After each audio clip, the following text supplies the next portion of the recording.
Hey guys, welcome to real sports Bengali. এই মুহূর্তে সব থেকে বড় ব্রেকিং, কলকাতা নাইট রাইডার্স ছেড়ে দিল আন্দ্রে রাসেলকে এবং প্রায় 65 কোটির একটি বড় পার্স নিয়ে কেকেআর এবারে মিনি অকশনে নামতে চলেছে, যেখানে 60 কোটির প্লেয়ার কেকেআর ছেড়ে দিল এবং 5 কোটি এবারের এক্সট্রা যেটা পাওয়া যায় সেই টাকাটা রইল। কেকেআর যে প্লেয়ার ছেড়েছে তার মধ্যে সেই প্লেয়ারগুলোর নাম হলো, প্রথমে তো অবশ্যই মায়াঙ্ক মার্কান্ডাকে কেকেআর ট্রেড করে দিয়েছিল মুম্বাই ইন্ডিয়ান্সে। এছাড়াও কেকেআর যে বড় বড় নামকে ছেড়েছে তার মধ্যে অবশ্যই কুইন্টেন ডিকক, রায়মাল উল্লাহ গুজবাস, আমরা আগেই বলেছিলাম যে এই দুজনকে ছেড়ে দিলেই হয়তো কেকেআর বেটার করবে, কারণ এর থেকে ভালো অপশন ইন্ডিয়ানের পিছিয়ে কেকেআর পেয়ে যাবে। এছাড়া অলরাউন্ডারের মধ্যে কেকেআর ছিল মঈন আলী, ভেঙ্কটেশ আইয়ার ও আন্দ্রে রাসেলকে। এখানে আন্দ্রে রাসেলের নামটা সব থেকে বড়, কারণ মঈন আলী ও ভেঙ্কটেশ আইয়ারের নামটা আমরা এক্সপেক্ট করছিলামই।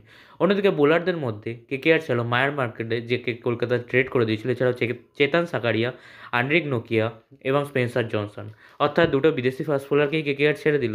এবং ব্যাটসম্যানদের মধ্যে একটি ব্যাটসম্যানকে কেকেআর ছেড়েছে, সেটা হচ্ছে লাভনুস সিসোডিয়া। অর্থাৎ কেকেআর এবারে নিজের টিমকে নতুনভাবে তৈরি করার দিকেই দেখছে, তাই বেশিরভাগ প্লেয়ারকে কেকেআর ছেড়ে দিল। আর সত্যি বলতে আমি আগের ভিডিওতে বলেছিলাম রাসেলকে হয়তো কেকেআর ছেড়ে দিচ্ছে, তবে আমি ভাবিনি যে অ্যাকচুয়াল রাসেলকে কেকেআর ছেড়ে দেবে।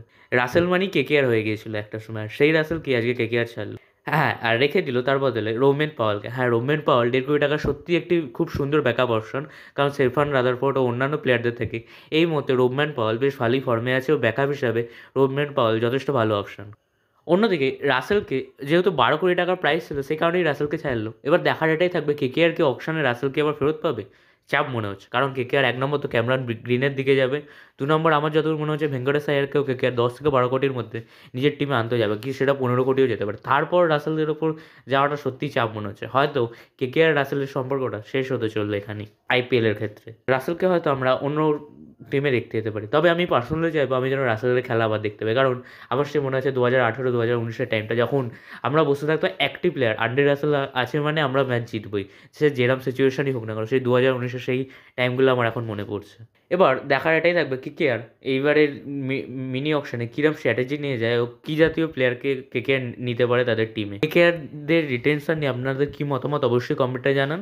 ও অন্যান্য টিমের যে রিটেনশন ও রিলিজ প্লেয়ারদের ভিডিওটা, সেটা আমি খুব শীঘ্রই নিয়ে আসছি। আজকের মতো এইটুকুনি। ভিডিওটি ভালো লাগলে অবশ্যই একটি লাইক করে দেবেন এবং চ্যানেলটিকে সাবস্ক্রাইব করে দেবেন। টাটা।